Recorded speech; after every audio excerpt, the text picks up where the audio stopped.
PJ, Sunday evening with Unmasked On Air. We have, I think, the coolest cosplay that we've seen for the majority of this weekend. Mr. Freeze, what's your real name? It's Grant. Grant, what inspired you to create a Mr. Freeze cosplay? Was it your love of Mr. Freeze? It is my love of Mr. Freeze. It's also the fact that not a lot of people choose to do him for a cosplay.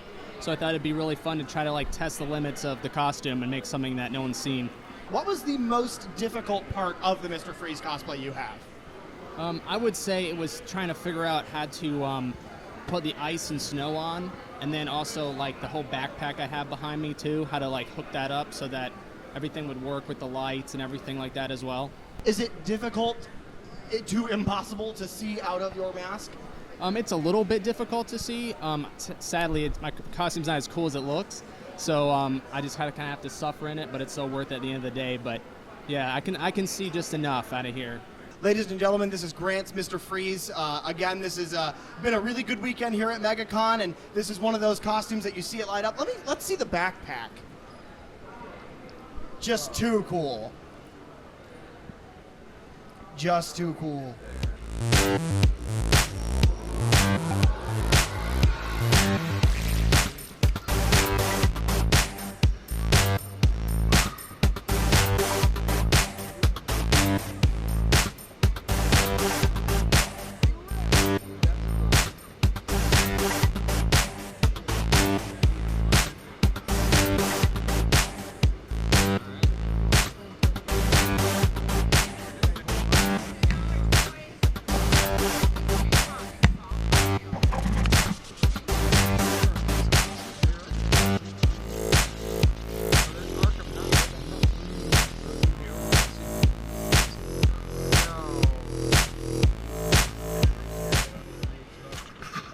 Hi, and we're back. Hi, I'm PJ with Unmasked On Air, and this is... Chaveli. She is cosplaying a relatively new Marvel superheroine known as Silk from the Spider-Man mythos. I love the character. I think that they work very well together. What made you want to cosplay Silk? It's basically the fact that I just find her origin story very interesting. She basically gets bit by the same radioactive spider that Peter Parker had gotten bitten by. And then there's also the fact that she's basically been locked away in a very messed up way, and then only to come out back to try to get used to society that has changed so long. What do you think about how many female spider characters Marvel has? Because I personally love the idea of a huge spider family, and the majority of the spider family I feel is female. Is that a good news for you? I actually very much enjoy it. I love Spider-Woman, I love Silk, I love Spider-Gwen. I honestly would like to see something done with Mary Jane if they could, but it's just, more females the better, in my opinion. Did you get everything in this convention done that you wanted to get done this weekend? Oh, yes. My mission for this MegaCon this year was to propose to every single Spider-Man that I could find with ring pops. And I also decided to shop everywhere that I could, cosplay, do the photo shoots with the Spider-Man and Deadpools. I did everything that I wanted, and it was great. Favorite purchase of the weekend? I actually got... My favorite purchase of the weekend was a printout of Silk and Spider-Man together, on a web.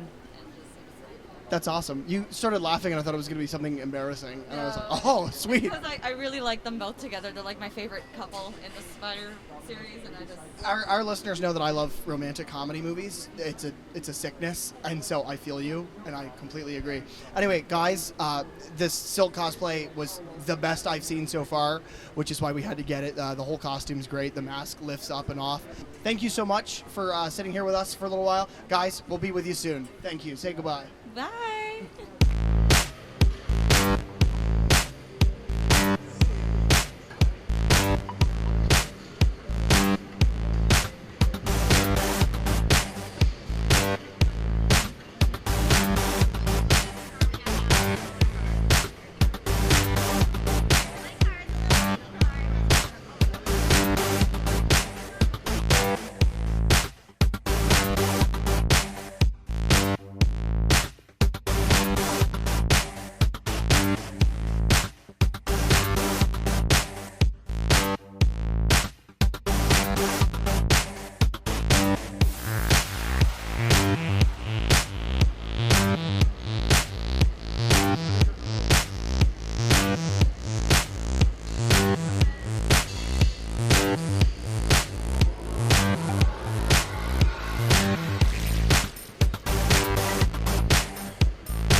everybody. It's Unmasked On Air. We're saying goodbye to MegaCon's Dealer's Room on Sunday. It's 5 o'clock in the afternoon.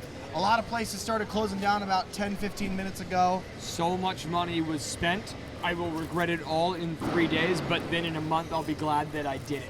Yeah, once we make up from the well of money that we have dug, we'll feel a little bit better. Honestly, I didn't think that you were going to spend a whole lot, and then today we did Artist Alley. It's a couple hundred easily, and I don't know how many prints, just from probably 6 to 10 different artists, and then there was so much more that I saw that I really wanted, but just you got to pick and choose. You do. Tex, how was your day? My day was very good. Well, the show is now closed, according to the MegaCon lady. But my day was very good. I met a couple cool artists, had a good couple conversations with them. I met Brian Azzarello earlier. Cool. So, Awesome. yeah, he was super chill, super awesome dude. So, yeah, I had a good day. I'm sure we'll do some wrap-ups later on like we've been doing. PJ? Yeah, I think my favorite bit of the day is in Artist Alley so far, because I know we have our podcast this evening from the room, which is going to be a lot of fun. But so far, my favorite bit of the day was really Artist Alley. There was a lot of really talented artists out here this year. It was a lot of fun. There was a lot of sound around us right now, just because of all the breaking down and the Breaking Bad. Breaking Bad, the best show on television. Ladies and gentlemen, we just wanted to say goodbye from the Dealer's Room, because this is going to be something that's going to weigh heavy on my heart, at least, for the next couple days. Is having to go transition back to work from this just amazing weekend with us and just, my best friends, and it was a really great weekend. I heard somebody call it after-concert syndrome, and it's kind of like that, but it's after-con syndrome for us, but it's absolutely the same thing. It's actually toxic shock. You got to change them every 4 days. Okay, guys, this is PJ. Calvin? Derek, Tex. With Unmasked On Air. We look forward to seeing you this evening for our podcast. Stay tuned.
Like to introduce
Here we are today to witness the wild Calvin as he walks down the stairs. He passes a family and tries not to avoid them because it reminds him that he'll never have that.